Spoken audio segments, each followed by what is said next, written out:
आज समर्थाचा डबा बनवायला मला थोडासा उशीर झाला. मग चपात्या करून मी भाजी करू शकत नव्हते.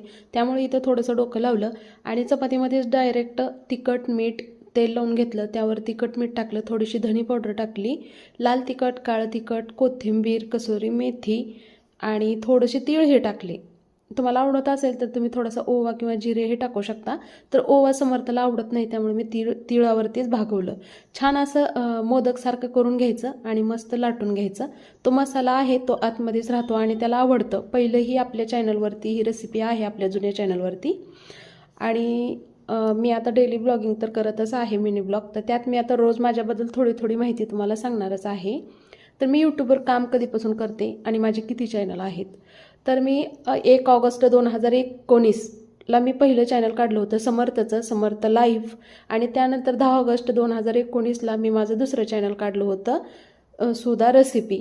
ते चॅनल आता सध्या नाही, डिलीट झालेले आहेत, दोन्ही पण मी डिलीट केलेत. आणि कोरोनामध्ये 1 जून 2020ला मी माझं भक्तीबाबर ब्लॉग हे चॅनल चालू केलं होतं आणि सध्या मी तिकडं ब्लॉगिंग करत आहे. आणि त्यानंतर माझं एक माझ्या मिस्टरांचं चॅनल होतं फॉरेन रिटर्न शेतकरी. मग ते काय त्यावर त्यांना जमलं नाही कंटिन्यू काम करायला, म्हणून मी त्याला आता समर्थ सम्राट ब्लॉग असं त्याचं नाव दिलं आहे आणि तिकडेही मी डेली ब्लॉगिंग करते. तर हा चॅनल मी फक्त मिनी ब्लॉगसाठी काढला आहे आणि दररोज मिनी ब्लॉग येत